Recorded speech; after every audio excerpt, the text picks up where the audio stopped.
F1 캐나다 그랑프리 2026 프리뷰 출발해 보도록 하겠습니다. F1 챔피언십 캐나다 그랑프리 F1에서 지난 마이애미 때도 그렇고, 자, 다음 경기 하고선 이미지를 이렇게 만들어서 뿌리죠. 5월 22일부터 24일 이라고 쓰고, 한국에서는 23일부터 25일이라고 읽으면 되죠. 마이애미 때와 거의 시간이 거의 똑같습니다. 그리고 F1 챔피언십 캐나다 그랑프리를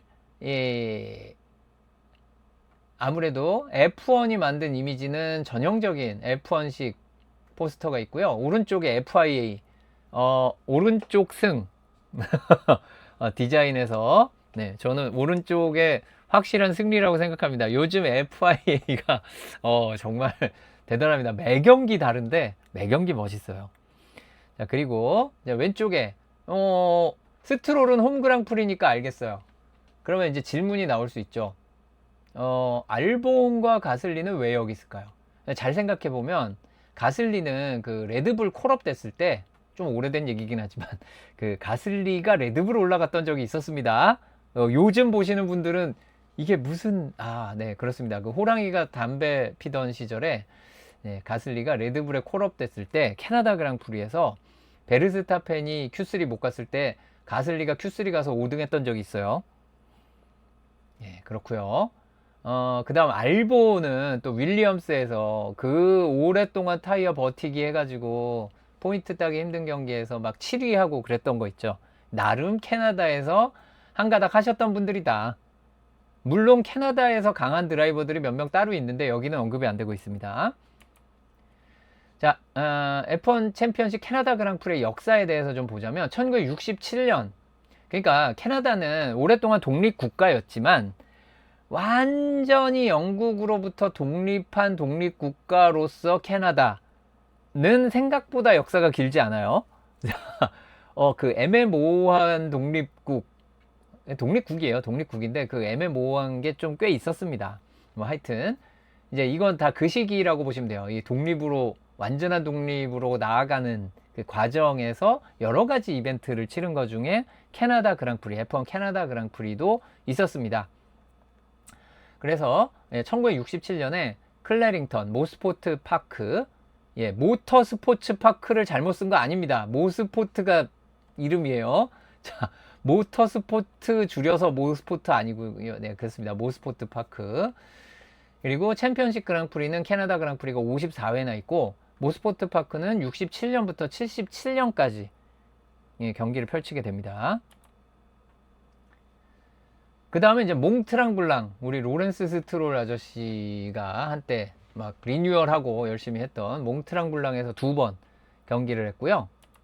그 다음 몬트리올에서 78년부터 경기를 했습니다. 78년부터 81년까지는 일 노틀담 서킷이라는 이름이었고, 82년부터 현재 이름으로 바뀌었어요. 네, 몬트리올의 위치는 대략 저 동네입니다. 캐나다 그랑프리의 공식 명칭은 포뮬러 1 레노버 그랑프리 두 카나다 2026이죠. 죄송합니다. 네, 지금 OBS에 통신 오류가 잠시 났었습니다. 패킷이 약간 손실됐었어요. 아주 큰 손실은 아니었습니다. 충격 받으셨다면, 네, 바로 돌아왔기 때문에 약 1초 정도, 네, 손실이 있었을 겁니다. 다시 저는 캐나다 그랑프리 이야기로 돌아가 볼게요. 포뮬러 1 레노버 캐나다 그랑프리인데, 이름에서 아실 수 있듯이 프랑스어 쓰는 동네입니다. 프랑스어 쓰는 퀘벡주의 몬트리올에서 펼쳐지는 거고요. 24라운드로 일단 쓰고 있습니다. 두 경기가 사라졌지만 두 경기가 또 생길 수도 있기 때문에, 안 생길 수도 있고 생길 수도 있습니다. 아직 몰라서 그냥 24로 아직 쓰고 있습니다. 이벤트 타입은 AFC입니다. 아시아 풋볼 아니죠. 네, 챔피언십 아니고요. 네, 얼터너티브 포맷 컴피티션입니다.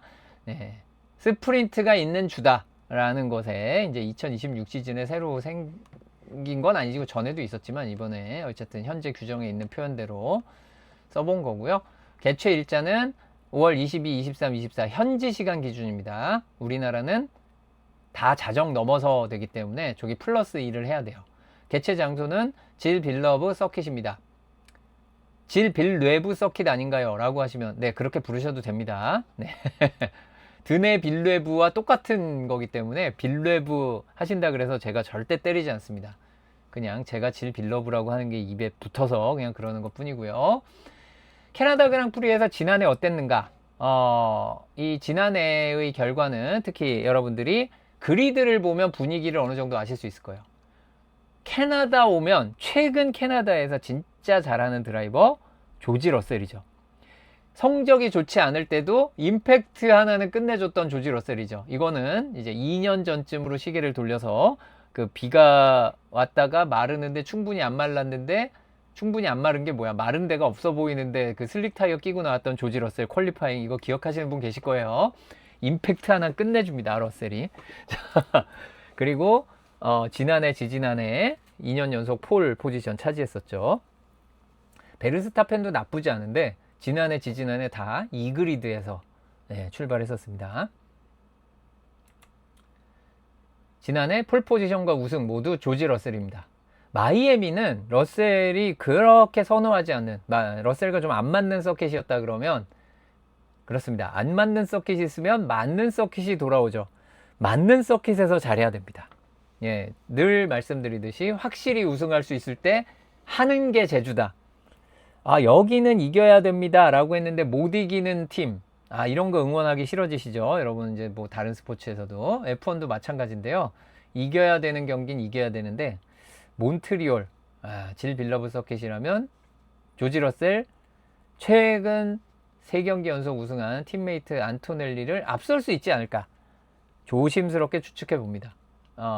확신하지 못하겠어요. 요새 안토넬리 기세도 무서워서. 안토넬리는 약했냐? 아니죠. 지난해 안토넬리 최초의 F1 데뷔 첫 포디엄을 캐나다에서 했습니다. 그렇습니다. 지난해 막판에 뭐 안 됐을 것 같긴 하지만 네, 분위기상 세이프티카 그 문제의 그 내전이 없었으면 2등도 할 수 있지 않았을까? 네, 추측은 해봅니다. 그래서 드라이버 오브 더 데이도 지난해에는 안드레아 킴이 안토넬리였습니다. 이때만 해도 안토넬리의 주가가 지금 같지 않았죠. 마치 그 5만원 할 때 삼성전자를 보는 그런 느낌이죠. 네. 죄송합니다. 주가로 비교를 하는 겁니다. 이제 요즘 그 하늘을 찌르는 주가와 좀 다릅니다. 작년 이맘때만 해도 사람들이 그래도 또 떨어지지 않을까 이런 생각들 많이 했었습니다. 그리고요. 지난해 퀄리파잉의 구체적인 모습은 이랬었습니다. 피아스트리가 3그리드를 차지하면서 스타트부터 다른 드라이버들을 조금 압박을 하는 모습이 있었고 러셀은 폴 포지션에서 손쉽게 우승을 차지하지는 않았어요. 네, 쉽지 않았습니다. 생각보다 여러 가지 가는 길이 험난했습니다. 그리고 순위 변화도 많은 편인 지난해의 스타트였고요. 레이스에서는 사실 저 4위, 5위 저 위치가 5위에 다른 드라이버가 있을 수 있었죠. 그러나 뭔가의 사건 사고가 있었습니다. 기억하시나요? 네, 있었고요. 러셀은 지난해 미디엄 하드로 우승을 차지하게 되는데 여기서 재밌는 게 있죠. 2025 캐나다 그랑프리에 우리를 힘들게 한 사람들, 나를 힘들게 하는 사람들 있잖아요. C6 타이어가 있었습니다. C6의 그 무서움을 정말 절실히 느꼈던 경기 중에 하나였죠. C5도 레이스 타이어로 너무 안 좋았었어요. 그래서 C4를 2세트 쓰는 게 좀 강요가 됐던 면이 없지 않아 있었던 지난해 캐나다 그랑프리입니다. 사실 C5 올해 소프트잖아요. 현재 기준 가장 부드러운 타이어 컴파운드를 지난해는 무려 미디엄으로 썼습니다. 그러니까 레이스가 쉽지 않았겠죠. 바꿔서 말하면 올해는 다시 원스탑 레이스가 나올 수도 있습니다. 뭐 상황에 따라서 투스탑이 될 수도 있겠지만. 캐나다 그랑프리에 강한 드라이버 하면 누가 있나요? 아까 제가 잠깐 언급했던 해밀턴이 있습니다. 이제 과거에 미하엘 슈마허가 7승을 기록했는데 해밀턴도 캐나다 7승이에요. 캐나다와 인연이 많기도 하고 강합니다. 그리고 캐나다는 뭐가 제일 중요한 곳인가 라고 했을 때 뭐 이따가도 말씀드리겠지만 브레이킹이 가장 중요한 서킷 중에 하나입니다. 1년 24경기 혹은 22경기 중에서 손에 꼽는 1등 아니면 최소 3등 안에는 드는 브레이크가 중요한 서킷이고, 브레이크를 장점으로 많이 내세우는 해밀턴이다 보니까 특히 캐나다에 강할 만했죠. 브레이킹이 정말 중요한 곳입니다. 최다승 컨스트럭터는 캐나다 그랑프리와 몬트리올 한정이 조금 다릅니다. 바꿔서 말하면 맥라렌은 이 몬트리올 말고 다른 데서 우승을 많이 했었다 라는 의미이기도 하고요. 그리고 폴시터의 우승 횟수와 비율, 자, 마이애미에서 저 폴시터 우승 횟수 저 0% 막 있었잖아요. 네, 그런 일 없습니다. 50% 48.1%인데 이제 50% 몬트리올 기준으로 봤을 때 생각보다 높지 않은 겁니다. 생각보다 높지 않은 거예요. 캐나다가 질 빌러브 서킷 몬트리올이 그렇게 추월이 쉬운 서킷은 아니에요. 긴 가속 구간이 있던데요. 그렇죠. 긴 가속 구간이 있는데 긴 가속 구간이 있다고 꼭 추월이 쉬운 것은 아니었었습니다. 적어도 지난해까진 그랬어요. 그러나 변수가 꽤 많은 서킷이기도 하다 보니까 의외로 폴시터의 우승 횟수가 생각만큼 높진 않았습니다. 자, 캐나다 그랑프리 최근 퀄리파잉을 보면, 죄송합니다. 제가 그 외래어를 좀 쓰면 또이또이. 네. 베텔, 베르스타펜, 러셀. 자, 그럼 2026, 27이 누군가 세트로 나올 것 같죠? 과연 바뀔 것인가? 아니면 러셀이 3연속 포를 차지할 것인가? 이런 것들이 좀 궁금해집니다. 그리고 최근 2년 동안은 퀄리파잉이 정말 치열했어요. 1위와 2위가 0.160초 차, 2위와 3위가 0.061초 차. 지난해 퀄리파잉도 대단했지만 2024 시즌은 더하죠. 네, 1000분의 1초까지 똑같았었습니다. 똑같으면 먼저 달린 차가 높은 순위고요. 그래서 러셀이 폴이었고요. 네, 그리고 노리스도 아니 1등에 0.021초 뒤졌는데 왜 3등이죠? 2등도 아니고. 네, 그렇습니다. 23년과 22년, 2022 시즌과 2023 시즌의 캐나다 그랑프리는 비가 왔습니다. 비가 왔죠. 네, 그래서 네, 저기다가 눈꽃 표시 해놨습니다. 꽃 표시. 우승은 어떻게 되느냐? 자, 베르스타펜이 3년 연속 우승을 차지하고 있었는데 지난해만큼은 러셀이 우승을 가져갔고요. 이쯤 되면 해밀턴만 강한 게 아니구나 라는 걸 아실 수 있죠. 베르스타펜이 네, 꽤 강한 드라이버입니다. 자, 여기에서 러셀의 강함을 알았어요. 게다가 러셀은 지난해 폴포지션 뿐만 아니라 우승도 가져갔죠. 러셀도 강하구나. 근데 베르스타펜도 강하구나. 해밀턴도 강하구나. 머릿속에 일단 3명은 넣고 가야 돼요. 캐나다는. 이거는 넣고 가고요. 그 다음 2019년에 재밌는 빨간색 별표지는 뭔가요? 저거는 레이스가 끝날 때는 순위가 저기가 아니었는데 5초 페널티가 나온 겁니다. 그래서 빨간 표시를 해놨어요. 그러니까 실제로는 1.342초 베텔이 먼저 들어왔습니다. 저 5초 페널티가 추가된 거예요. 빨간색. 그래서 우승자와 2등이 바뀌는, 5초 페널티 때문에 우승자와 2위가 바뀌는 일이 이론상 자주 나올 것 같은데 생각보다 자주 안 나옵니다. 생각보다 자주 안 나요. 5초 페널티가 만들어졌을 때 보통 달아나죠. 그런데 5초를 달아날 수 없는 차로 억지로 1위를 지켜냈을 때 5초 페널티는 너무나 크게 다가옵니다. 예, 그런 일이 있을 수 있는 곳이 캐나다 질 빌러브 서킷이 되겠습니다. 추월이 생각보다 어렵습니다. 자, 질 빌러브 서킷의 개요는 1978년에 서킷이 오픈을 했고 이름은 82년에 바꿨는데 레이아웃은 몇 번 수정이 있었어요. 좀 위험하고 큰 사고들이 있기도 했었고 2002년부터 현재 레이아웃을 쓰고 있습니다. F1 챔피언십 그랑프리는 이 서킷이 만들어지자마자 바로 사용이 되기 시작했습니다. 원어 공식 명칭은 서킷이 앞에 오죠. 프랑스어니까. 그리고 질 빌러브 이렇게 썼는데 프랑스어 사이트에서도 영어 표기를 하려고 할 때는 저 줄을 안 써요. 그런데 프랑스 사람을 위한 프랑스어를 쓸 때는 저 줄을 꼭 넣더라고요. 그래서 넣어도 되고 안 넣어도 된다라고 저는 생각합니다. 근데 지금 원어라는 표현을 쓰니까 왠지 줄을 그어야 될 것 같아요. 제가 딴 데 안 긋거든요. 안 긋는데 여긴 좀 원어라서 그어졌어요.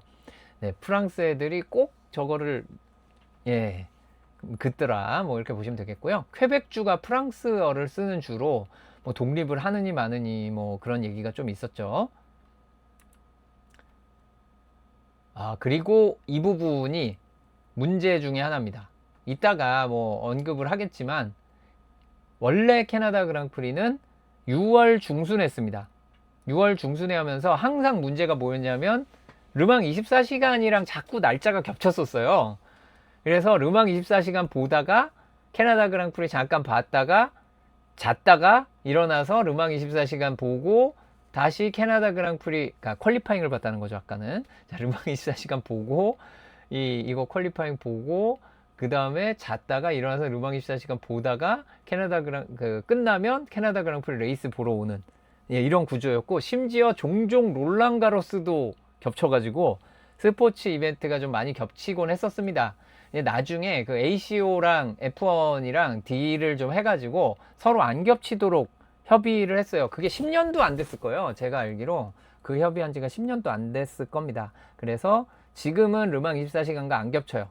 문제는 6월에도, 그러니까 지난해는 엄청 뜨거웠는데 이게 해가 나면 뜨겁습니다. 6월에 북반구니까 뜨겁겠죠. 그런데 해가 안 나면, 구름이 많이 끼거나 비 오고 이러면 되게 쌀쌀합니다. 상당히 쌀쌀해요.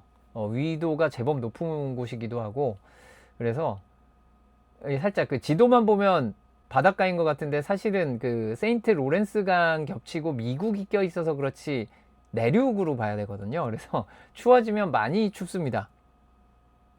예, 그래서 예, 추울 수 있다. 그런데 6월도 비 오면 추워지는데 5월은 물론 이번에는 그 비구름이 예상보다 좀 느려지면서 아마 일요일 다 지나고 나서야, 현지 시간 기준으로 일요일 다 지나고 나서 비가 올 가능성이 있는 것으로 얘기가 되고 있어서 올해는 아마 영향이 없을 것 같다라고 얘기하는데, 날씨는 항상 우리 장담을 못 하잖아요. 그래서 약간 긴장됩니다. 그 생각보다 비가 종종 내리는 곳입니다. 온도가 생각보다 낮다. 지난해보다는 확실히 낮을 거예요. 지난해 6월 중순과 5월 하순은 좀 얘기가 많이 다르죠. 거의 한 3주를 당긴 셈이 됐고요.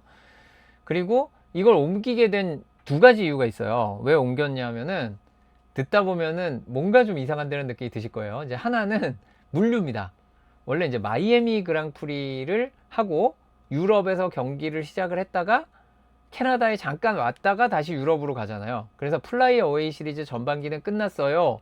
이제 유럽에서 경기 시작해요 하고 시작을 했다가 하다 말고 비행기를 타잖아요. 비행기를 타는데 왜 얘는 플라이 어웨이가 아니지?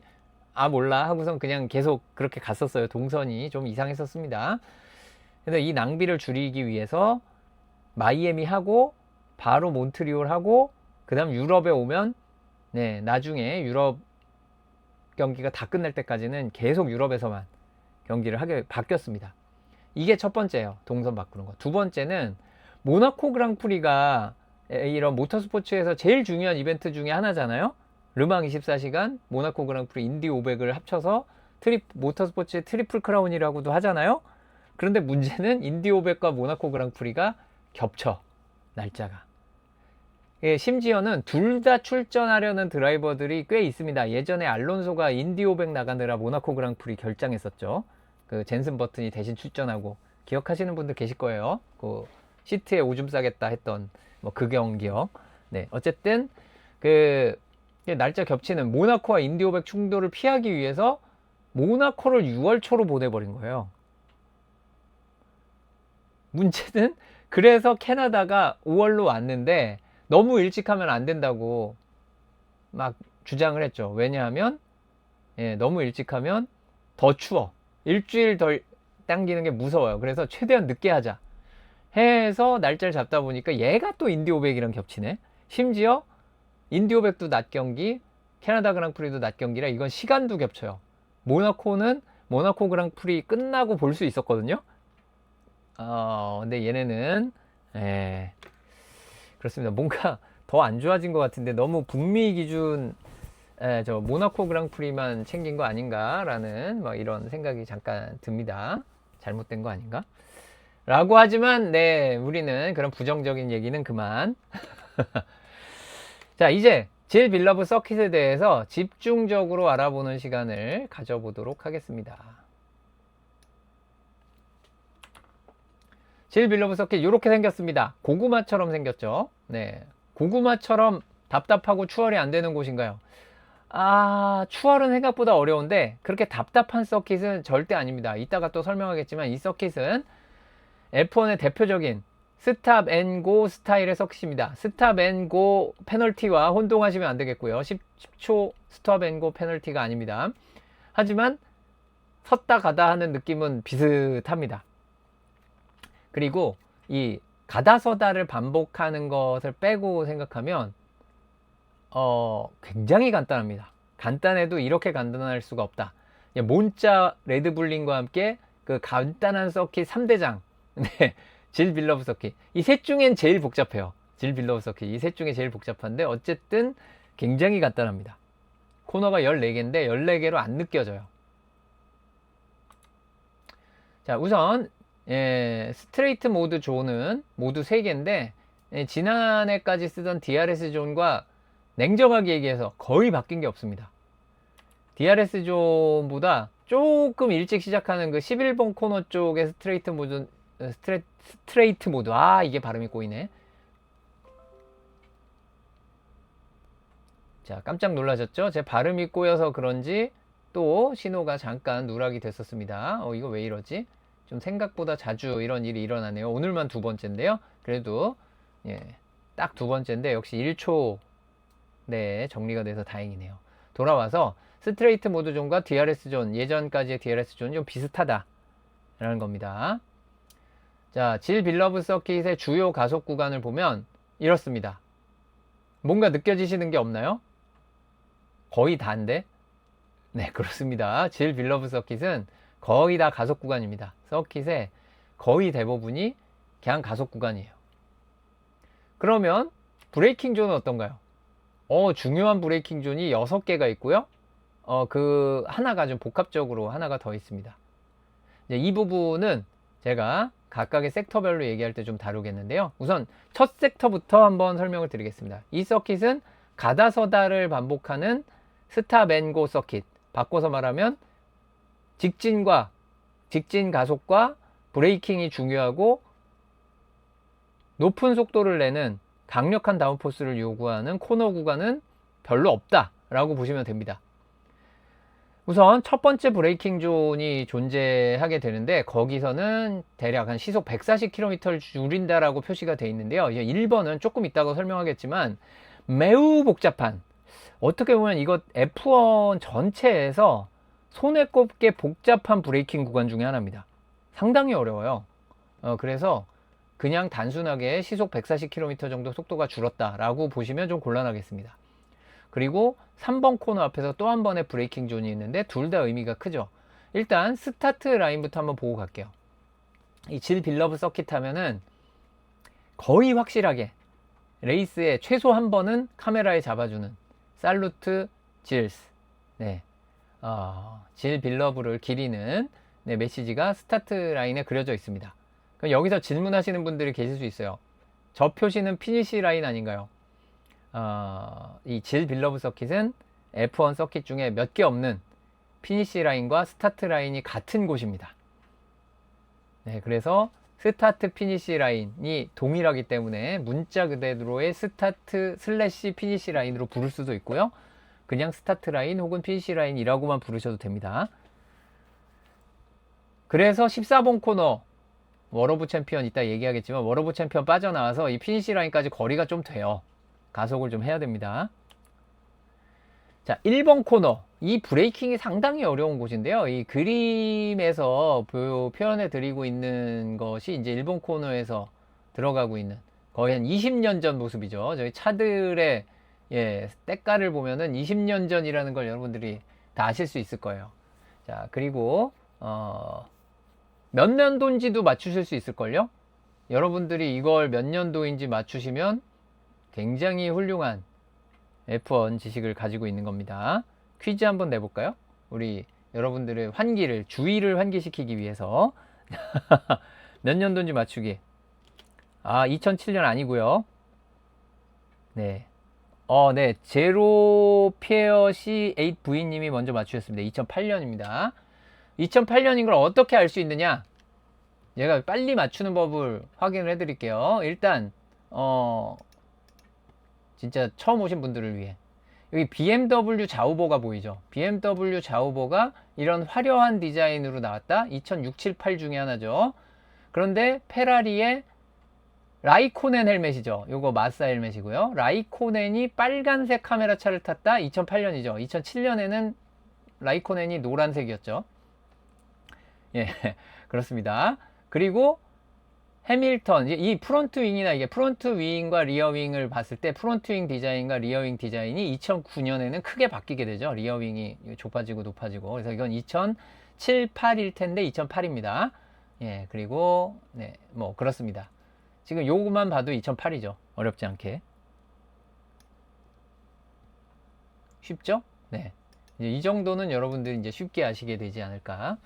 뭐 그렇습니다. 안 쉽나? 자, 어쨌든 1번 코너가 왜 어려운지에 대해서 잠깐 말씀을 드리면, 단순하게 한 번 브레이크를 하는 게 아니고요. 1번 코너까지 브레이크가 2번, 살짝 가속을 했다가 2번 코너에서 한 번 더 해서 브레이크를 3번 나눠 밟아야 됩니다. 벌써 피곤하죠. 여러분이 질 빌러브 서킷에서 F1 같은 포뮬러를 타고 심레이싱이나 게임을 했는데 이 섹터 1의 기록이 좋지 않다. 1번 코너에 특히 1번과 2번 사이에 한 번 더 밟는 건 다 해요. 그건 다 하거든요. 근데 1번을 2번으로 나눠 밟는 걸 못 합니다.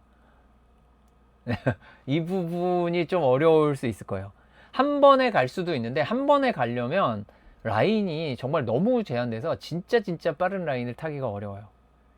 이게 코너가 잘 보시면 1번 코너 가기 전에 오른쪽으로 돌다가 왼쪽 브레이킹 존이잖아요. 심지어 왼쪽으로 돈 다음에 다시 오른쪽으로 도는 라인을 잡아야 되니까 그 어디가 어디냐를 여기 하고 쉽게 얘기하기가 어렵고요. 차마다 다르고요. F1이 아니면 완전 또 얘기가 달라요. 지금 이건 다 F1일 때 얘기고요. 골치 아프구나 라고 생각을 해주시면 됩니다. 그리고 조금만 실수를 하면 잔디밭이죠. 1번과 2번 코너 사이 잔디밭으로 여러분들이 잔디 깎기를 하러 들어가실 수 있습니다.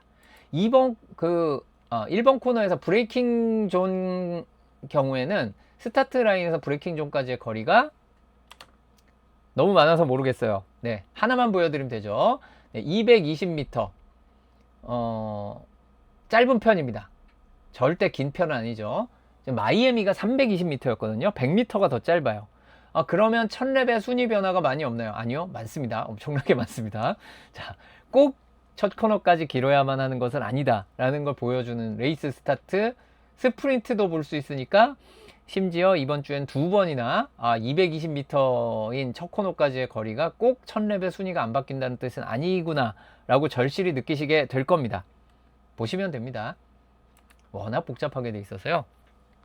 자, 1번 코너를 살짝 끼고 2번 코너의 라인이 나오고 있는데, 1번 코너와 2번 코너, 1번 코너 들어갈 때 이제 브레이킹도 진짜 엄청나게 복잡하지만, 여기에서 보세요. 여기가 흔히 말하는 아웃 인 아웃을 해서 여기서 여기 에이펙스와 여기 에이펙스를 긋는 이 라인으로 가면 되나요? 당연히 아니죠. 그렇게 가면 느립니다. 자, 더 빠른 라인을 어떻게든 찾아야 되는데 그게 정말 쉽지 않고요. 스타트 때는 그 라인을 다 못 가잖아요. 그러다 보니까 더더욱 이 1, 2번 코너만으로도 순위 변화가 많이 생기고, 이따가 또 말씀드리겠지만 이곳은 비상설 서킷입니다. 스트리트 서킷이에요. 스트리트 서킷이고 이제 공원 도로로 이용되는 곳이고, 노면이 매우 미끄럽습니다. 노면이 매우 미끄럽다는 건 저속에서 미끄러지기 좋고, 그 말은 스핀하기 좋다는 뜻이죠. 올해 차는 지난해보다 훨씬 더 미끄러지기 쉽고 스핀하기 좋은 차죠. 자, 1, 2번 곱게 지나가는 거 정말 중요합니다. 쉽지 않아요. 그리고 나는 잘했어, 나는 잘했는데 이 나의 꼭지점을 건드려 주시는 분들이 있을 수 있어요. 바퀴를 톡 건드려 주면 그냥 바로 돌아버리는 겁니다. 누가 뒤에서 치면 후루룩 돌아버리는 거예요. 정말 가슴 아픈 상황이 쉽게 생길 수 있는 곳이다 라고 보시면 되겠고요. 2011년에 그 역사적인 경기에서 젠슨 버튼이 멋지게 우승을 차지했지만, 그 경기에서 젠슨 버튼이 시작하자마자 웨버였나요? 웨버를 돌려버렸던 막 그런 기억도 납니다. 정말 많은 드라이버들이 이런 식으로 다른 드라이버들의 레이스를 망쳐버리는 곳이기도 합니다. 다음은 2번 코너를 빠르게 가속을 해서 빠져나오면 3번 코너에서 브레이킹을 하고 3, 4번 복합 코너를 지나게 되는데, 이 3번 브레이킹이 정말 또 어렵습니다. 여기서는 다 브레이킹이 어려워요. 이 브레이킹. 그렇기 때문에 브레이크가 중요한 질 빌러브 서킷입니다. 3번 코너 브레이크를 실패하면, 우선은 완전 실패를 했을 때는 여기서 이게 3번 코너에서 여기로 직진해서 빠져나가는 요 이스케이프 로드, 탈출로가 준비되어 있습니다. 너 브레이크 실패하셨군요, 잠깐 왔다 가세요 하는 곳이 있어요. 글로 갈 수도 있지만, 들어가다가 이 속도가 제대로 안 맞거나 여기서 속도를 제대로 못 줄이고 들어왔다 라고 하면 이렇게 이 잔디밭을 가로지를 수 있습니다. 바로 이게 그 5초 페널티를 받게 된 그 장면입니다. 요걸 가로질러 가서 시간 이득이 있었나요? 없었죠. 그럼 왜 받았나요? 들어올 때 이 해밀턴이 옆으로 오거든요. 베텔이 여기 똑바로 그냥 왔거든요. 똑바로 왔는데 해밀턴을 이쪽으로 스퀴즈 하는 듯한 상황이 연출돼서, 그래서 베텔이 위험하게 트랙에 복구했다 라고 얘기하면서 5초 페널티가 주어졌습니다.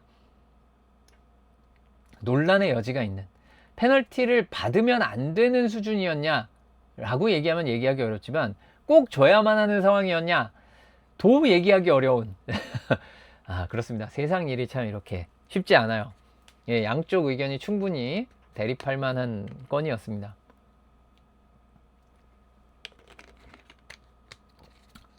지금 방송이 끊긴 게 아니라 제가 물 마시는 중이었고요. 안 끊겼습니다. 아까 딱 2번 있었어요. 자, 그리고 질 빌러브 서킷에 섹터 2로 넘어옵니다. 3, 4번에서 가속을 하면 5번은 사실상 그냥 플랫 아웃, 전력 가속을 하면서 지나서 별일이 없어야 되는데, 스타트 때는 좀 있습니다. 5번 코너도 스타트 때는, 심지어는 1, 2, 3, 4번은 뿐만 아니라 5, 6, 7 지나서 8, 9 지나서 10, 11, 12, 13, 14까지 사이드 바이 사이드로 달리는 인간들이 있어요. 1000렙에. 그러다 보니까 5번에서 당연히 겹칠 수 있고요. 겹치면 또 위험합니다. 훅 지나갔는데 위험한 곳이 될 수 있어요. 섹터 2는 이게 다입니다. 2개의 브레이킹 존과 하나의 DRS 존 아닌 스트레이트 모드 존이죠. 이제 DRS 존은 없습니다. 어쨌든 6번 코너의 브레이킹도 꽤 중요한데, 6번 코너의 시속 170km가 줄어드는 것과 8번 코너의 시속 170km가 줄어드는 거의 의미가 좀 다르죠. 굉장히 많이 다릅니다. 물론 6번 코너도 브레이킹 실수하거나 가속 시작할 때 흔들리면 스핀할 수 있습니다. 바로 2011년에 베텔이 우승을 놓친 것도 마지막 랩에 6번 코너에서 스핀을 했기 때문이고요. 엄밀히 얘기하면 하프 스핀을 했기 때문이고요. 그 다음에 최근에도 6번 코너에서 스핀하면서 큰 사고를 겪는 차들 종종 보셨을 겁니다. 그만큼 6번이 3, 4, 5까지는 3, 4만 해도 완만한 편인데, 6번이 좀 과격하게 방향을 바꿔야 되다 보니까 브레이킹 확실하게 해야 되고, 브레이킹 확실하게 했다가 빠르게 가속하다 보니 미끄러운 저속 코너에서 빠르게 가속하면서 방향 전환 한꺼번에 하면 돌기 쉬운 이런 4자로 정리할 수 있습니다. 그리고 7번 코너도 가속을 시작하면서 오른쪽으로 또 한번 확 꺾어지는 느낌이 있어요. 그러다 보니까 7번 코너 빠져나갈 때도 사고가 종종 벌어집니다. 이 저속에서 가속할 때, 특히 미끄러운 서킷에서는 사고가 많이 날 수 있다, 스핀할 수 있다, 생각해 두시면 되겠고요. 그냥 스핀이 아니더라도 오버스티어가 좀 났을 때 방호벽이 가까워서 그게 바로 사고로 이어지는 경우도 많아요. 이게 시가지는 아니지만 근처에 호수 때문에 물리적으로 공간이 없어서 콘크리트 벽이 다닥다닥 붙어 있는 곳이 굉장히 많습니다. 이것 때문에 약간의 오버스티어가 바로 사고로 이어질 수 있습니다. 8, 9번은 이제 굴다리를 지나가지고 8번에서 브레이킹을 하게 되는데요. 요거는 이제 온보드 영상 가지고 나중에 주중에 한 번은 생중계 중에 있지 않겠습니까? 그 온보드 화면을 통해서 그 굴다리라는 게 뭔 의미인지를 보시게 될 것 같아요. 이제 여기에서 많은 사람들이 그 다리를 건너와 가지고 이 섬에서 서킷 안쪽에 자신들의 그랜드 스탠드를 찾아갈 텐데, 그 사람들 많이 건너오는 다리예요. 하지만 그곳이 브레이킹 포인트로서 중요하게 작용을 하게 되고, 8, 9번은 또 속도가 빠른 고속 복합 코너다 보니까 최대한 속도를 더 내려고 하다가 8번에서 트랙을 벗어나거나 9번에서 강력하게 오른쪽 콘크리트 벽을 부딪히는 일이 펼쳐질 수 있고요. 물론 9번 코너에서 오른쪽으로 방호벽을 강력하게 부딪히는 오버스티어, 스핀까지는 아니더라도 오버스티어로 방호벽에 부딪히는 것이 꼭 리타이어로 이어지진 않습니다만, 기억하실지 모르겠는데 그 금강불개도 여기에요. 제가 저 러셀의 리어는 지금 멀쩡할 수가 없습니다 라고 제가 당당히 얘기했는데, 네, 잘 달렸던, 네. 물론 그 뒤에 다른 문제가 생겼지만, 네, 그곳이 바로 9번 코너입니다. 오른쪽 콘크리트 벽을 무서워하지 말고 가속을 시작해야 돼요. 자, 이제 6, 7번 코너, 아까 잠깐 말씀드린 크게 꺾이는 코너가 되겠습니다. 차들이 많이 트랙을 벗어나나요? 빠른 속도로 뭔가 위험한 장면이 연출될 수 있나요? 그거는 말로 설명하기보다 저기 타이어가 왜 저렇게 많이 쌓여 있을까를 생각하시면 되겠죠. 충격을 흡수하기 위한 타이어를 많이 쌓아놨다. 누군가 많이들 빠지고 여기서 부딪혀서 위험한 장면이 날 수도 있으니까 저렇게 했겠죠. 그래서 저 타이어의 숫자가 모든 걸 말해주고 있습니다. 8, 9번에 저 굴다리가 저겁니다. 지금 여기는 8번 코너 쪽에서 7번을 바라보는 장면입니다. 그래서 8번 코너 쪽에 브레이킹을 실패하면 이렇게 그 자갈밭을 건너올 수도 있기는 합니다만, 어쨌든 8번, 9번에서 속도를 어느 정도 유지하면서 빠르게 속도를 끌어올리는 게 중요한데, 은근히 여기도 위험합니다. 브레이킹 존은 다 위험해요. 하지만 가장 중요한 두 개의 브레이킹 존이 여기 있습니다. 하나는 10번 코너고요. 하나는 13번 코너입니다. 일단 속도의 차이가 어마무시하죠.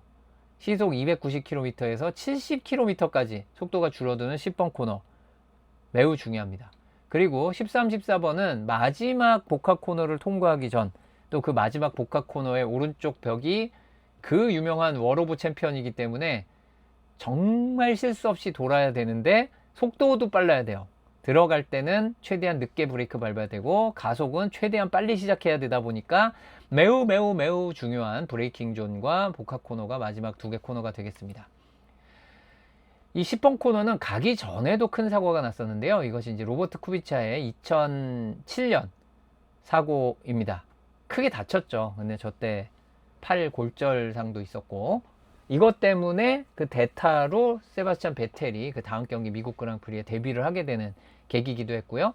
쿠비차는 1년 뒤에 바로 같은 빌러브 서킷에서 자신의 처음이자 마지막 F1 그랑프리 우승을 차지하면서 드라마를 썼습니다. 이렇게 F1 영화 같은 거 만들면 드라마로 쓸만한 소재가 넘쳐난다. 억지로 사고를 내거나 사고가 전략이라고 막 얘기하는 그런 이상한 짓을 절대 안 해도 된다라는 거 보여준 인간 승리의 드라마, 또 로버트 쿠비차 있지 않습니까? 그 10번 코너인데요. 10번 코너를 위에서 내려다보면 이런 느낌이 되겠습니다. 헤어핀이죠. 헤어핀은 뭔가요? 머리핀과 같은 형태로 유턴처럼 돌아가는 구간을 머리핀처럼 생겼다고 헤어핀이라고 한다라고 얘기하는데, 실제 헤어핀처럼 안 생긴 헤어핀이 많지만 질 빌러브 서킷의 10번은 확실하게 헤어핀처럼 생겼습니다. 주변의 형상을 종합해서 보면 진짜 헤어핀 같아요. 그리고 이 서킷에서 가장 광활한, 가장 큰 감속을 해야 되는 곳이기도 하다 보니까 가장 광활한 런오프가 배치되어 있고요. 10번 코너의 라인을 어떻게 잡느냐도 중요하고, 속도가 매우 느려졌다 그랬잖아요. 다시 한번 미끄럽습니다. 원래도 미끄러웠고 올해는 훨씬 더 미끄러울 거고, 10번 코너가 조금만 상황이 안 좋으면 대다수의 드라이버가 오버스티어를 심하게 겪는 장면을 보여주고, 트랙 상황이 매우 좋을 때도 많은 드라이버가 스핀을 합니다. 여기서 스핀한다고 야 뭐 너는 왜 이렇게 못하냐 이런 얘기 절대 하시면 안 됩니다. 네, 여기는 아무도 피해갈 수 없는, 정말 블랙홀처럼, 아무도 벗어날 수 없는 악마적인, 스핀 다발 구간이라고 보시면 되겠습니다. 반대로 보면 이렇습니다. 봉주 몬트리올, 이 표시와 함께 진짜 헤어핀처럼 생겼죠. 그리고 요거는 조금 좀 말씀을 드리자면, 이게 지금 비가 내렸다가 마르는 상황이라 차들이 이렇게 가지, 드라이 컨디션이면 이 라인으로 이렇게 안 갑니다. 이거 지금 웻 컨디션에 여기가 말랐으니까 일로 가는 것일 뿐이에요. 드라이에는 이렇게 가지 않습니다. 어쨌든 질 빌러브 서킷에서 마른 노면과 안 마른 노면의 정말 극심한 차이도 보여지고요. 그리고 이게 10번이고요. 여기가 11번이에요. 요게 12번입니다. 11번, 12번은 10번 코너 빠져나올 라인 생각하다 보면 벌써 12번까지 통과하고 있어요. 잘 나왔나? 하면은 벌써 12번 지나서 13번을 향해서 가속을 하고 있죠. 그래서 거의 코너라는 느낌이 안 나오고 지나가 버리기는 합니다. 어쨌든 브레이킹도 어렵고 코너 중간에 돌기도 쉬운 곳이 되겠습니다. 다음 13, 14번, 이것을 얘기하지 않고 지나갈 수가 없습니다. 13번의 브레이킹은 뭐 이루 말할 수 없이 중요한데, 재밌는 것은 트랙을 그냥 지나갈 차는 브레이크를 밟는데 피트로 들어갈 차는 브레이크를 조금 더 늦게 밟을 수 있어요. 피트가 13번에서 그냥 직진하면 핀레인 쪽으로 가니까, 물론 거기도 CK인처럼 한번 꺾이기 때문에 브레이크 밟긴 밟아야 됩니다만 13번, 14번을 둘 다 트랙에서 지날 차보다는 조금 더 늦게 밟습니다. 그런 차이가 있을 수 있고요. 그다음 13, 14번 안쪽에, 코너 안쪽에 이제 소시지를 놓느냐 마느냐, 이게 놓느냐 마느냐, 발음 어렵네요. 자, 소시지 연석을 코너 안쪽에 너무 깊게 밟으면 그 대가를 치러라 하고선 배치하느냐 하는 게 돌고 도는 문제로 계속되고 있습니다. 이게 뭐냐면요, 그게 예전에 워러브 챔피언을 더 어렵게 만든 문제였습니다. 옛날부터 있었거든요. 그 소시지 연석을 밟고 바퀴가 하나 이상, 하나만 뜨면 다행이죠. 3개, 심지어 4개가 뜰 때도 있습니다. 그 상황에 이 워러브 챔피언까지 그냥 똑바로 날아가서 부딪히거나 착지하면서 방향 못 바꾸고 들이받는 차가 정말 많았어요. 그래서 그것을 없애면 또 귀신같이 쇼컷을 합니다. 그래서 다시 소시지를 놓으면 사고가 납니다. 사고가 많아서 소시지를 없애면 숏컷을 합니다. 돌고 도는 이야기죠. 이런 일이 딴 데도 많지만, 요즘은 어쨌든 눈으로 봐가지고 트랙은 벗어나지 못하는 수준으로 커버하려고 하고 소시지를 좀 없애는 쪽으로 얘기들이 많이 되고 있기는 하죠. 그러나 낮은 소시지는 아마 놓지 않을까 싶네요. 워러브 챔피언은 어떤가? 워러브 챔피언이라고 저렇게 자막으로 나올 때도 있습니다. 카메라를 이 위치에 항상 설치해 놓습니다. 이번 주에 이 각도로 나오는 카메라를 설치할 것이다에 제가 50원을 걸겠습니다. 도박은 몸에 안 좋기 때문에 소액만. 저희 어렸을 때 50원까지는 도박이 아니다, 그랬었죠. 동네 반상회 하실 때 꼭 고수도불 치시면 50원까지는 도박이 아니다 라고 했었습니다. 반드시 나올 겁니다, 이 화면은. 그래서 몇 센티미터 했냐 나오겠죠. 그리고 0cm가 되면, 이건 옛날 장면입니다. 워러브 챔피언이 처음 저런 얘기를 듣던 시절 모습이라고 보시면 되겠고, 무려 슈마허죠. 저 뒤에 워러브 챔피언에 멈춰서 있는 차. 저때 심지어 그 96 챔피언 데이먼 힐, 97 챔피언 자크 빌러브, 94, 95 챔피언 미하엘 슈마허까지, 같은 경기에 3명이, 같은 레이스에 3명이 같은 곳 사고로 리타이어 했습니다. 그래서 워러브 챔피언이라고 이름이 붙은 거죠. 그 이후로는 이제 시간을 넘나들며가 뭐냐면, 먼저 부딪히고 챔피언이 된 드라이버도 있어요. 순서가 좀 왔다 갔다 합니다. 질 빌러브 서킷은 4.361km. 이제 4.3 패밀리가 많이 나오죠. 그 중에서 한 곳입니다. 질 빌러브 서킷. F1의 앞 두 자리 몇 점 몇 이걸로 가장 많이 나오는 조합이 4.3입니다. 그리고 코너의 개수는 14개고요. 스트레이트 모드 존이 3개입니다. 그런데 이거 솔직한 얘기로 코너 개수 14개가 14개라는 느낌이 안 들죠. 이게 뭔 얘기냐면은 제가 좀 앞으로 거슬러 올라가서 한번 해볼게요. 복습하는 느낌으로 쭉 보시면 되고요. 자, 이 가속 구간만 표시한 걸로 제가 설명을 드리겠습니다. 1, 2번 코너 복합 코너죠. 3, 4번도 복합입니다. 복합 2개. 5번 스타트 때는 좀 영향이 있지만 이제 레이스 중을 생각하면 거의 뭐 별일 없습니다. 퀄리파잉에서도 드라이버가 진짜 주의력을 많이 잃지 않으면 별일 없습니다. 그러니까 없는 셈 쳐도 돼요. 11, 12도 없는 셈 쳐도 되고요. 그러면 복합 코너 2개, 6, 7번 복합 코너 3개, 8, 9번 복합 코너 4개, 헤어핀 하나, 복합 코너 또 하나. 그래서 복합 코너 5개와 헤어핀을 잇는 직선 구간들, 이게 다입니다. 이 서킷. 그렇죠? 고속 코너 그게 뭔가요? 없습니다. 그런 거. 질 빌러브 서킷에선. 예. 그러나 브레이킹은 굉장히 중요하고 고속 코너는 안중에 없다. 예, 이런 특징을 가지고 있다는 겁니다. 질 빌러브 서킷. 그래서 코너 덩어리 6개만 머릿속에 넣어 두시면 돼요. 그래서 1, 2, 3, 4 요게 섹터 1에 있고요. 6, 7, 8, 9가 섹터 2에 있고요. 10번 헤어핀과 13, 14 복합 코너 이렇게 두 가지가 섹터 3에 있어요. 두 개씩. 얼마나 쉽습니까? 쉽죠? 네. 죄송합니다. 안 쉬우면. 참 쉽죠가 돼버린 것 같네. 어쨌든 14개인데 사실상 코너 6개처럼 생각한다 라고 보시면 되겠고요. 높이 변화 5m면은 거의 없는 수준이죠. 레이스 랩은 70랩입니다. 4.361에 7 곱하면은 정확히 305.270이 나오겠죠. 스타트 피니시 라인이 똑같기 때문에 그 차이가 없습니다. 다음 랩 레코드와 트랙 레코드가 나오고 있는데요. 모두 2019년에 기록됐습니다. 자, 노틀담 섬 1노틀담이죠. 1노틀담. 노틀담 섬에 건설된 스트리트 서킷입니다. 스트리트 서킷이지만 시가지는 아니죠. 자, 그렇습니다. 이제 공원도로 서킷이라고 보시면 되겠어요. 그 예전에 몬트리올 엑스포를 했고, 그 다음 몬트리올 올림픽을 했고, 몇 년 뒤에 서킷으로 만들어진 곳이 1노틀담 서킷이 되겠습니다. 지도를 보면 이렇습니다. 이 1노틀담이 중요한 이유는 섬 모양 어떤 것 같으세요? 여러분들이 보시기에 이 섬이 있고요. 여기가 네모난게 포함입니다. 이 네모난게 조정 경기장이 들어가 있어요. 이 섬에.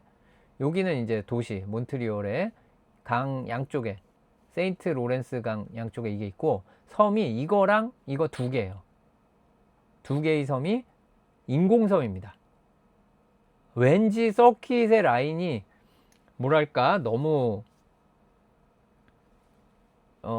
인공적이라기보다도 뭔가 너무 깔끔한 라인이 나온 것. 네, 여기서 우리는 짐작할 수 있죠. 인공섬이라서 그렇습니다.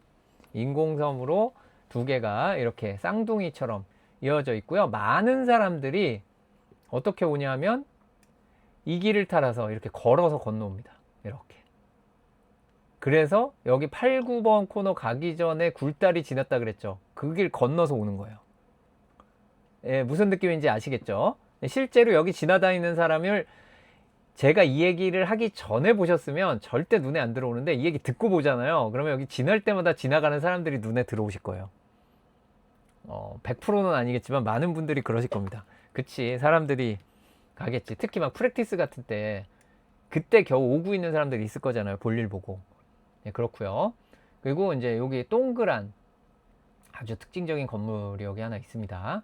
그게 이제 지금은 이제 생태박물관 형태의 걸로 쓰이는 곳이 존재를 하고요. 이 안쪽에는 또 이제 카지노 있고 그렇습니다. 뭐 그래요. 카지노 중요하죠. 네. 저는 안 가봤습니다만. 그래서 이 인공섬 두 개를 보면은 이렇습니다. 저게 뭐였지? 이름이 무슨 해모스피어인가 뭔가 하여튼 그 유명한 굉장히 랜드마크입니다. 이 섬에. 찾아보세요. 관심 있는 분들은. 이렇게. 요게 옆섬입니다. 10번 코너에서 숨 옆에 바로 있을 것 같지만 달려가면 물에 빠져요. 여기 중간에 세인트 로렌스가 끼고 그 쌍둥이 섬, 이 쌍둥이 섬을 넘어가야 됩니다. 달려서는 갈 수가 없는 곳. 저 굴다리로 넘어가야 됩니다. 그렇고요. 그 재밌는 것은 여기가 패독과 스타트라인이 옛날엔 이쪽에 있었죠. 근데 지금 이제 이쪽으로 옮겼고 여기에 가라지가 이렇게 있잖아요. 가라지 있는 거 말고 이 뒤에 패독을 쓸 수 있는 공간이 좀 모자라요. 그러니까 이 조정 경기장 일부에다가 이제 그 바지선 같은 거 붙여가지고 여기 위에 물 위에 공간을 같이 써요. 여기 이 뒤쪽에. 이런 것도 이제 그랑프리 하면 각 팀이 뭐 팀 호스피탈리티, 팀 빌딩에서 뭔가 이런저런 이벤트 하면 그 뒤편으로 가면은 가끔 뭐 나옵니다. 네. 아, 그렇구나. 공간이 없어서 저렇게 물 위에다가 해놨구나. 보시면 되겠습니다. 네, 질 빌러브 서킷의 특징은 대략 이렇고요. 질 빌러브 서킷의 두 번째 주요 특징. 높이 변화폭은 크지 않습니다. 높이 변화에 대한 변수는 없어요. 고속 코너도 없고 높이 변화폭도 크지 않다. 보통 정말 사람들이 많이 싫어하는 전통적인 서킷을 좋아하는 사람 입장에서 정말 밋밋한 서킷이 될 수 있었어요. 그러나 그걸 피해갔죠. 어떻게? 이 공원을 그대로 살린 레이아웃 때문에 너무나 독특한 서킷이 되다 보니까 고속 코너? 그게 뭔데요? 갖다 버리는 디자인. 그렇죠. 이런 것들 때문에 정말 특징적이었고 또 인공섬에 자연 생태를 중요시하는 곳에 있다 보니까 온갖 식생이 발달했다. 뭔가 뭐 풀과 나무가 많은가 봐요. 네, 그렇고요. 식물만 많은 게 아니라 동물도 많습니다. 이 바탕 화면에 흐릿하게 보이는 그라운드 호그 있죠. 네, 보실 수 있습니다. 이번엔 그라운드 호그가 사고에 휘말리는 일 없는 주말이 됐으면 좋겠고요. 새도 종종 치죠. 여러 가지 들어옵니다. 전형적인 스탑&고 스타일로 브레이크 부담이 큽니다. 이제 긴 가속 구간이 많으니까 파워 유닛으로 승부를 하는 팀들이 절대적으로 유리하겠군요 라고 1차원적으로 생각하실 수 있는데 그 말이 100% 틀린 말은 아닙니다. 파워 유닛의 힘 매우 중요한데요. 그런데 브레이킹의 중요성이 몇만 배, 과장을 좀 많이 못해서 몇만 배 중요합니다. 네. 실제로 몇만 배일 리는 없잖아요. 설마 그렇게 생각하시는 분은 없겠죠. 어쨌든 자, 브레이킹이 매우 중요하다는 거고요. 그러다 보니까 예를 들면 이 파워 유닛의 차이가 가장 압도적인 해였다면 2014년입니다. 2014년의 캐나다 그랑프리는 이 메르세데스가 우승을 놓친 경기였죠. 브레이크 이슈가 있었어요. 둘 다. 이 브레이크 문제가 정말 어렵습니다. 엔진의 힘만으로는 정말 압도를 해야 되는데 브레이크 이슈가 발목을 잡게 돼 있어요. 그래서 이런 부분들이 올해는 어떨지. 올해는 그나마 브레이크 부담이 좀 적죠. 아시다시피 시속 290km를 넘어가면 MGU-K가 써주는 에너지의 양이 줄어들면서 최고 속도가 올라갔다가 한계에 금방 부딪히잖아요. 일단 클리핑이 오고 그 다음 슈퍼 클리핑이 있을 수도 있고 리프트 앤 코스트를 할 수도 있고 특히 13, 14번 코너 앞에 브레이킹은 올해는 거기서 실수하는 사람 좀 별로 없지 않을까라는 생각이 들 정도로 그 긴 가속 구간이 워낙 길기 때문에 아무리 요번에 조정된 게 있다고 하더라도 거기서는 탕진이 될 거예요. 그러면 13, 14번은 무난하겠죠. 하지만 좀 애매한 곳들이 몇 개 있어요. 일단 10번도 이 8, 9번에서 많이 충전이 안 되니까 10번도 생각보다는 쉬워지겠는데 그러나 1, 2번의 브레이킹 난이도는 여전하고요. 3번의 브레이킹 난이도나 6번의 브레이킹 난이도는 그대로입니다. 난도가 높은 코너들, 브레이킹이 필요한 코너들에서 분명히 문제가 생길 수 있습니다. 속도가 그렇게 빠르지 않은 곳이 더 어려워지는 거죠. 그렇고요. 다음 서킷 레이아웃 구성이 비교적 단순. 비교적도 굉장히 완화한 표현이죠. 네, 엄청나게 단순한 서킷이라고도 쓰고 싶지만 그래도 조금은 예의를 갖춰줬습니다. 비교적 단순. 다음 이 서킷의 여러분들이 이 서킷에서 특징을 다 까먹었어요. 괜찮습니다. 그럴 수도 있죠. 처음 보면 뭐 기억이 나나요? 하지만 월 오브 챔피언, 올해 챔피언 타이틀을 따기 위해 안드레아 키미 안토넬리는 과연 이곳에서 사고를 낼 것인가? 일부러 낸다는 뜻은 절대 아닙니다. 뭐 영화처럼 그럴 일은 절대 없지만 신고식을 할 수도 있잖아요. 뭐 상황에 따라 의도치 않았는데 모르는 일입니다. 그래서 월 오브 챔피언은 진짜 내가 아무 잘못 안 한 것 같은데도 한순간 뭔가 안 맞아 떨어지면은 벽에 부딪혀 있을 수 있습니다. 정말 어렵습니다. 그래서 이번 주 월 오브 챔피언의 희생자는 누구일 것인가? 심지어 레이스 트림도 은근히 사고 가능성이 높아요. 이제 다른 서킷에 코너가 위험해요 하면 대부분 서로 부딪히는 게 아니면 퀄리파잉 얘기예요. 모나코 사고 위험이 높아요. 서로 부딪히는 사고 위험이 다른 서킷보다 엄청나게 높냐면 그렇진 않아요. 그런데 혼자 부딪히는, 특히 퀄리파잉 같은 때 사고가 많은 게 모나코죠. 하지만 질 빌러브 서킷은 월 오브 챔피언 같은 곳은 레이스 때도 심상치 않습니다. 사고 발생 가능성이 높습니다. 네, 높아요. 이건 부인할 수 없고요. 다양한 변수가 많습니다. 아까 뭐 브레이크 이슈가 발생할 수도 있고요. 식생의 변수가 발생할 수도 있습니다. 그리고 올해 5월이라 좀 추워졌기 때문에 낮은 트랙 온도나 낮은 기온도 영향을 줄 수 있겠죠. 변수가 많다 보시면 되겠습니다. 그리고 서킷 특징 그림, 자 보시면 지난 마이애미와는 다르죠. 정말 다른가요? 라고 생각하실까봐 제가 일부러 가져왔습니다. 아래가 마이애미고요, 위에가 몬트리올입니다. 제 마이애미가 특징 없는 시가지 서킷, 같은 비상설이라고, 같은 스트리트라고 불린다 그래가지고 되는 게 있고 안 되는 게 있습니다.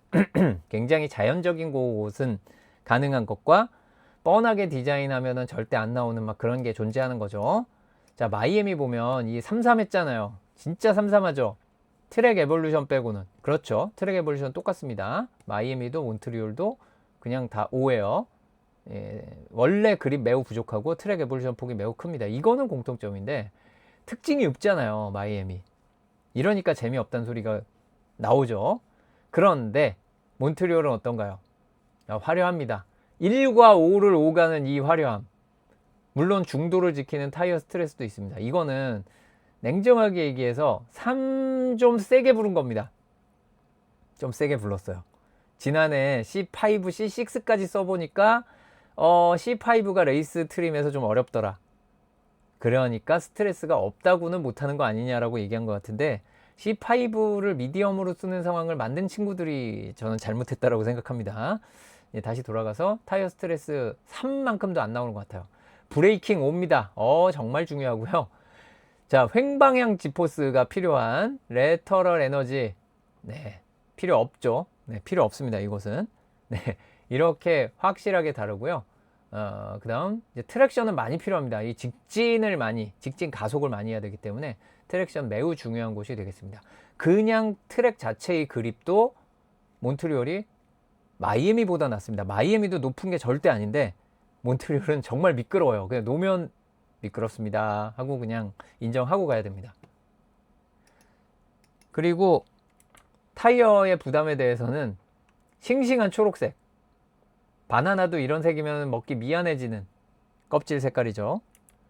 제가 그래서 마이애미를 참고로 가져왔는데요. 마이애미와 몬트리올의 차이, 마이애미도 타이어의 부담이 적다 그랬어요. 그런데 뭐 여기 왼쪽 앞 타이어는 비슷하지만 오른쪽 앞 타이어만 봐도 이 횡방향이 심상치 않죠. 종방향도 포함해서 이제 노란색으로 가는 데다가 이 오른쪽 뒷바퀴의 횡방향으로는 모서리 쪽은 굉장히 어려워하는 게 마이애미였는데, 여기는 그런 거 별로 없고요. 심지어 이 모서리는 초록색, 가운데가 살짝 더 노란색이에요. 그렇습니다. 타이어의 부담이 매우 적습니다. 그러나 타이어가 항상 무난하게 버텨주는 건 아니어서 C6까지 투입하는 그런 미친 짓을 하면 안 되겠고요. 그래서 지난해 2025 여기 또 별표 눈꽃표가 나왔죠. 눈꽃표가 나온 이유는 C6가 없기 때문에 표시를 못한 거예요. C4 자리에 하드가 있고요. C5에 미디엄가 있습니다.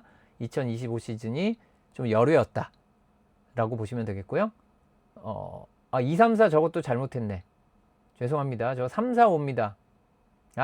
이런. 이거 레드선이 오늘은 필요 없을 줄 알았는데 있었네요. 이 부분.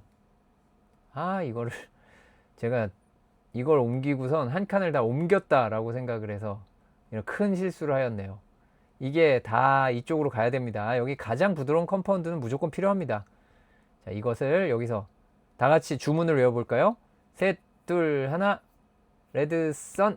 자, 오른쪽으로 한 칸씩 갔습니다. 자, 나중에 제 드라이브에 올리는 이미지는 제대로 올릴게요. 자, 이 영상을 소리 없이 들으시거나 이미지만 받아보시는 분들은 잘못 알겠지만 이 방송을 라이브로 보신 분들은 다 아신 거잖아요. 죄송합니다. 제가 잘못한 거 맞는데 자, 여러분들은 오히려 더 기억에 남을 거예요. 이곳은 항상 가장 부드러운 컴파운드가 쓰였구나. 네, 라는 건 말씀드렸습니다. 오히려 더 기억에 남지 않을까. 자, 이번 캐나다 그랑프리는 랜스 스트롤의 홈 그랑프리입니다. 예전에 항상 그 옆에 한 명이 더 오던 시절도 있었는데, 네, 니콜라스 라티피라고 있었죠. 가티피. 예. 그래서 혼다에서 이런 인터뷰도 했습니다. 오리아라 신타로 씨께서 인 몬트리올, 몬트리올은 우리 랜스의 홈 레이스다. 그래서 우리는 조종성을 높이고 드라이버빌리티를 인핸싱하고 그리고 에너지 매니지먼트 스트래티지, 어떤 에너지 관리 전략이냐, 드라이버가 좀 더 차를 믿고 몰 수 있도록 하게끔 하는데 집중을 하도록 하겠다라고 이야기를 했습니다. 뭐 당장 포인트를 따거나 이런 목표를 이야기하기에는 한참 멀었기 때문에 굉장히 지당한 말씀을 하셨습니다. 시즌 세 번째 스프린트가 편성된 AFC인데 몬트리올에선 처음이죠. 그리고 소신 발언 좀 하나 하자면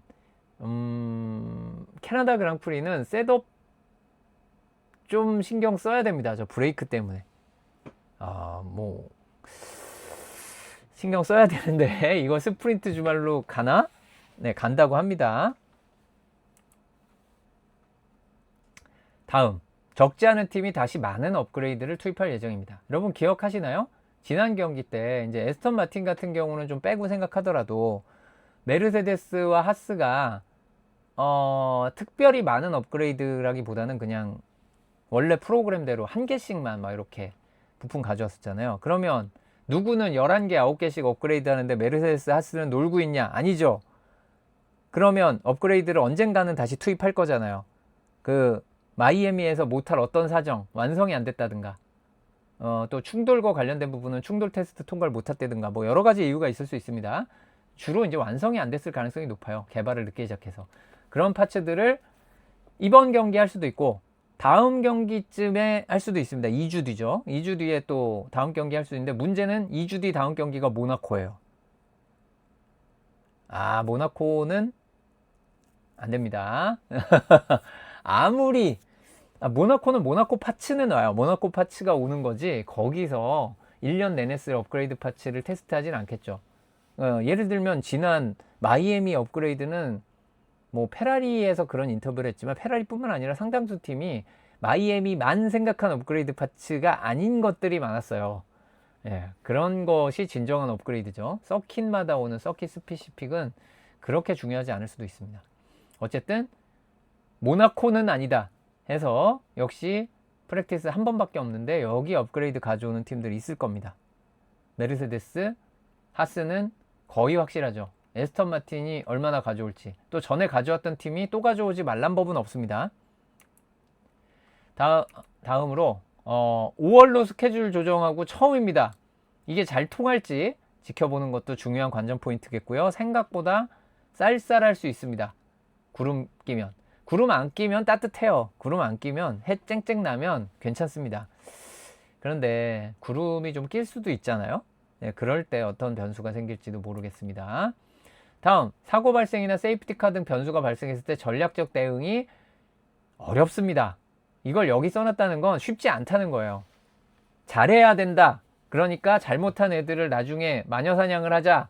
우리 막 인민재판을 해서 죽창을 꽂자 막 이런 거 절대 아니고요. 누굴 욕하라는 의미가 절대 아닙니다. 어렵다는 얘기예요. 어려워요. 특히 재작년이었나요? 그 말라가는 트랙에서 타이어를 이 미디엄을 끼우고 나올 건지 말 건지 막 그 언제 할지 다음 랩에 할지 이번 랩에 할지 이런 게 참 어려웠잖아요. 이게 어렵습니다. 그리고 캐나다 그랑프리는 뭔가 특별한 곳이기 때문에 제가 2024 시즌까지의 이 그랑프리 우승자와 우승 드라이버와 우승팀 그리고 이제 서킷 모두 질 빌러브 서킷이죠. 질 빌러브 서킷 1978년부터 81년까지는 서킷 1 노틀담이었습니다. 1 노틀담 서킷이었는데 어쨌든 이 기록 중에서 이 노란색 칠한 게 뭐냐면요. 그 시즌에 첫 우승을 기록한 경우예요. 물론 1990년대부터 2000년대 초까지 그런 일은 없었던 시기가 잠깐 있고 2015년부터 2024년까지도 그런 일이 없었던 때가 많죠. 근데 지난해 다시 또 있었습니다. 그 시즌 처음 캐나다는 보통 뭐 1, 2, 3, 4라운드에 안 들어가요. 올해 5라운드가 말도 안 되게 많이 앞으로 온 겁니다. 원래 모나코 심지어는 바르셀로나에서 하던 스페인 그랑프리보다 뒤인데다가 그 앞에 두 개가 더 있었잖아요. 그래서 9라운드, 10라운드 옛날에 빠를 때도 7, 8라운드였거든요. 16경기 하는데 7, 8라운드 하면 시즌 초반이 아니잖아요. 근데 첫 우승자가 이렇게 많이 나오는 곳입니다. 심지어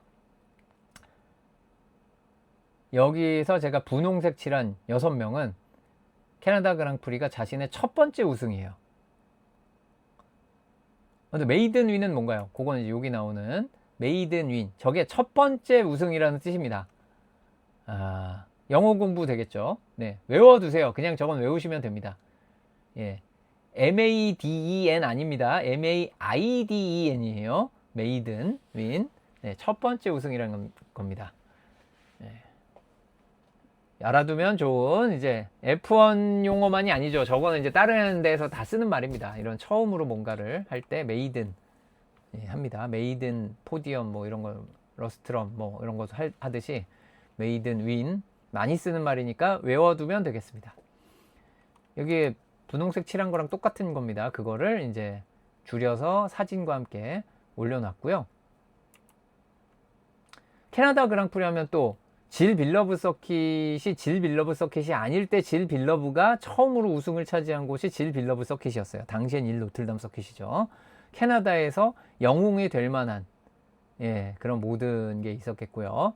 저 밑에 금발이 눈부신 어린아이는 누군가요? 물어보면 자크입니다. 아들이죠. 네, 그렇고요. 그리고 리카르도 팔레티 얘기를 안 할 수가 없습니다. 캐나다 그랑프리에 변수가 많다라는 것 중에서도 가장 비극적인 사고가 리카르도 팔레티의 사고예요. 이것은 1982 캐나다 그랑프리에서 펼쳐졌는데 그때가 처음으로 질 빌러브 서킷이라는 이름이 붙었을 때예요. 왜냐하면 그 시즌에 캐나다 그랑프리는 후반이고 시즌 초반에 벨기에 그랑프리에서 질 빌러브가 세상을 떠났기 때문이죠. 그런데 이 리카르도 팔레티 얘기를 들어보면 제가 전에 알렉스 자나르디 얘기도 했는데 이 리카르도 팔레티도 정말 어떻게 보면 기회를 제대로 못 받아본 어떤 의미에서는 억울할 수도 있는 그런 드라이버예요. 이름에서 느껴지겠지만 이탈리아 드라이버고요. 심지어 이 리카르도 팔레티는 사고로 세상을 떠난 그 1982 캐나다 그랑프리 때가 23세 때예요. 굉장히 젊었을 때 세상을 떠났습니다. 리카르도 팔레티는 이제 당시에 오셀라 소속이었는데 일단 오셀라라는 팀이 다른 스포츠카 레이싱이나 다른 모터스포츠 분야에서는 역사도 있고 잘하는 팀이었지만 나름 F1은 올라와서 두 드라이버를 태우면서 운영을 한 2년 차였어요. 실제로 두 드라이버를 한 시즌 동안 그냥 쭉 끌고 가는 시스템을 갖춘 첫 번째 시즌입니다. 그리고 이 팀은 대부분 퀄리파잉이 쉽지 않은 전력이었어요. 당시엔 26개 그리드만이 존재하던 시기인데 프리 퀄리파잉에 나오는 차는 뭐 30대 예, 이상일 때도 많았어요. 그런 상황에서 가장 안 좋은 차 중에 하나였습니다. 심지어는 이 리카르도 팔레티는 F2에서 굉장히 잘했어요. 잘했는데 F2에서 몇 년 더 달렸어야 되는데 당시 파나소닉 후원을 받고 있었거든요. 근데 파나소닉에서 우리가 오셀라의 자리 하나 마련해 줄 텐데 올라올래? 라고 얘기했을 때 기회가 왔는데 안 갈 수는 없잖아요. 그래서 간 거예요. 그래서 준비가 안 됐었기 때문에 팀메이트와 퀄리파잉에서 당시 팀메이트가 장피에르 죄송합니다. 목이 잠기네. 이제 팀메이트와 처음에 막 4초, 3초 차이가 났어요. 그러니까 당연히 뭐 모나코 같은 데는 프리 퀄리파잉에 떨어지고 퀄리파잉에도 못 나가는 거예요. 퀄리파잉에서 못 나가면 이제 레이스를 못 나오는데 심지어는 또 그런 와중에 그런 7경기를 먼저 치르는데 상당수 경기는 차가 문제가 많아요. 팀이 안 좋다 보니까 퀄리파잉을 나가는데 서스펜션이 부러지면서 타이어가 빠지고 이게 타이어 빠지는 게 3번인가 있었어요. 7경기 중에. 한 번은 레이스 스타트를 처음 하게 됐는데 이제 그리드로 향하는 중에 차에 문제가 생겨서 그때도 타이어가 빠졌을 거예요. 그래서 서드카로 레이스 출전을 하려고 달려가는데 근데 이제 팀에 에이스 드라이버가 있잖아요. 경력 많고 포디엄 피니시도 해본 에이스 드라이버가 있는데 그 차도 문제가 생긴 거예요. 그래서 이 서드카를 뒤늦게 온 에이스 드라이버한테 줍니다. 그래서 레이스 스타트 못 해봐요. 그래서 이 리카르도 팔레티가 처음으로 레이스 스타트를 제대로 해본 경기가 이 경기예요. 이게 1982 캐나다 그랑프리입니다. 너무 험난하게 왔고 본인도 준비 안 됐다는 걸 알았기 때문에 당시로서는 존재하지 않는, 그러니까 어떻게 보면 이제 트레이너 같은 사람과 함께 몸을 만들고 식단을 조절하고 하면서 정말 철저한 준비. 당시에는 다들 막 술 담배하고 막 이러면서 F1 타던 시절이에요. 그런데 이런 준비까지 해서 와서 이제 드디어 레이스 스타트한다. 그리고 팀메이트와의 간격도 7경기 만에 이제 1초 차로 줄였어요. 4초 차에서. 테스트도 거의 못하는 돈 없는 팀인데 진짜 잘했잖아요. 부모님 모셔왔잖아요.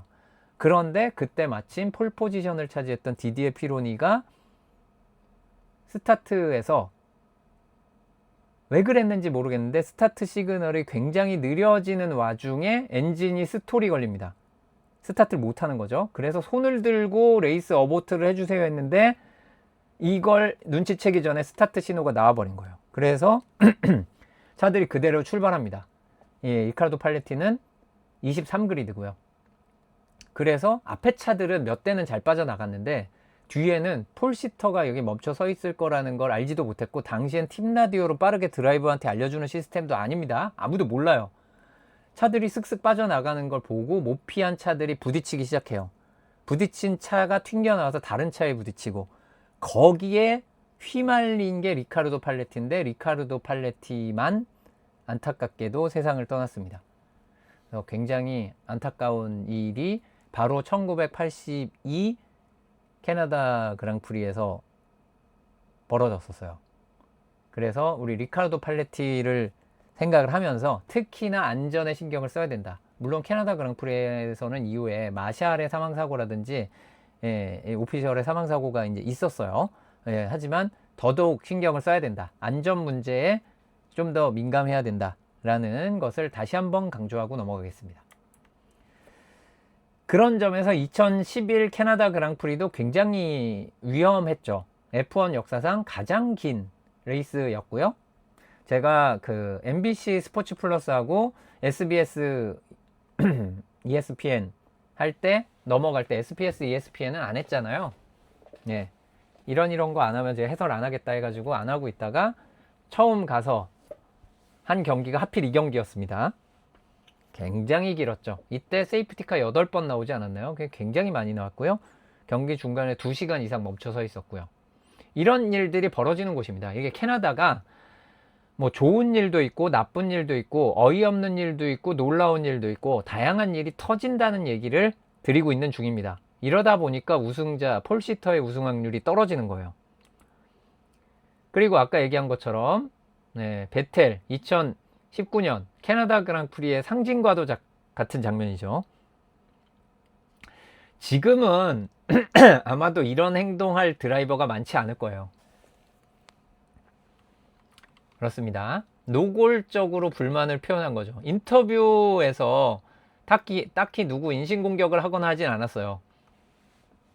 나는 그 페널티 동의하지 않는다는 수준의 얘기만 하고 누굴 공격하지 않는데 굉장히 공격적인 행동이죠. 이 행동 자체는. 네, 그렇습니다. 그리고 캐나다 그랑프리에, 이거는 모든 그랑프리 끝나면 F1 공식 홈페이지에 그 파워 랭킹을 매깁니다. 드라이버들을. 그래서 이제 그 순위를 주가처럼 막 이렇게 오르락내리락 표시를 해요. 그럼 매 그랑프리마다 10점 만점의 점수를 주는데, 최근 4년 동안 누가 점수를 받았나 보면 중간에 우승자가 아닌 드라이버가 한 명 껴있죠. 알본 2023년 10점 만점에 10점 받았습니다. 여러 사람 평균인데 10점을 받았어요. 2025년 작년에 러셀도 10점을 받았죠. 러셀과 알본 같은 드라이버들이 주목할 만하고, 물론 베르스타펜도 주목할 만하다. 예, 라는 이야기를 드리고 싶었고요. 다음, 요거는 정말 죄송합니다. 왜냐하면 같은 내용이 마이애미 그랑프리에 있었어요. 그래서 이게 잘못된 건가요? 아니고요. 마이애미 그랑프리 때는 마이애미 그랑프리가 끝인 줄 알았거든요. 그 뒤에 바꿨어요. 캐나다 그랑프리까지로.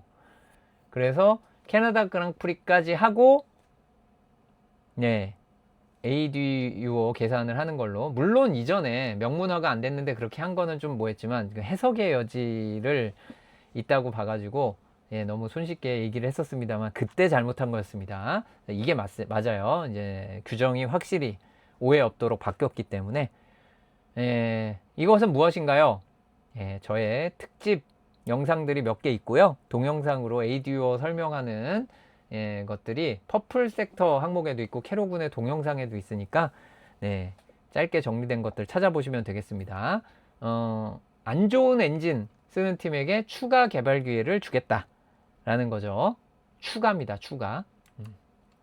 캐나다 그랑프리 시간은 어떤가요? 네, 한국에서 시청하기 어려운 시간입니다. 쉽지 않죠. 5월 23, 4, 5로 넘어가게 되고요. 그래도 5월 26일이 대체 공휴일이죠.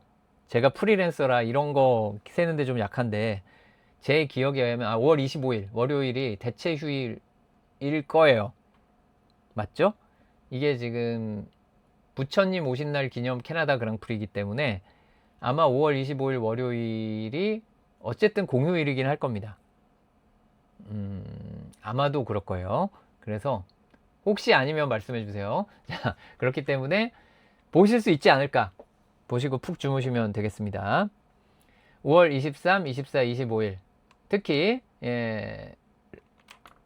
쿠팡 플레이 레이스 시간이, 제가 평소에 저기 4시 30분 써놓잖아요. 4시 15분 써놨습니다.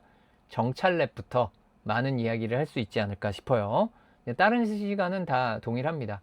그리고 지난 마이애미는 일주일 전에, 그러니까 레이스 디렉터가 알아서 하는 거 말고 규정상으로 여러 주체들의 합의에 의해서 일주일 전에 정하면 그냥 30분 더 땡길 수 있는 이런 요소들이 추가가 되어 있습니다만, 그거는 없었어요. 그래서 내일 갑자기 바뀔 수는 있겠으나 지금 상황으로서는 프랙티스 1의 방송 시작 시간은 오전 1시 15분입니다. 요즘 이런 거 너무 많이 바뀌잖아요. 지금 뭐시기냐, 우리 역시 트럼프 선생님께서 이제 주도하신 어떤 좋은 건지 나쁜 건지 모르겠는 막 그런 일 때문에 많은 변화가 생기고 있어서 자고 일어나면 다르잖아요, 세상이.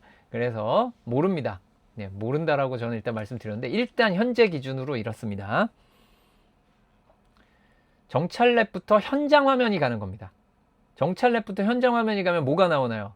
셀럽이 많이 나오죠. 셀럽을 저한테 안영진 캐스터가 물어보면 제가 아나요? 거의 95% 모르죠. 네, 그렇습니다. 저는 셀럽 잘 몰라요. 축구 선수 모릅니다. 네, 저에게 축구 선수를 물어보시면 안 되겠고요. 영화 배우 잘 모르고요. 가수, 우리 메탈 계열로 오지 않으면 거의 모른다고 보시면 됩니다. 자, 그러니까 셀럽들 나올 때에도 저는 레이스에 대한 이야기를 하고 있을 거라는 뜻이죠. 얼마나 좋습니까? 자, 레이스 준비에 대한 얘기만 하고 있는 거예요. 네, 그렇습니다. 그러니까 레이스에 좀 더 여러분들이 녹아들 수 있지 않을까. 화이팅입니다.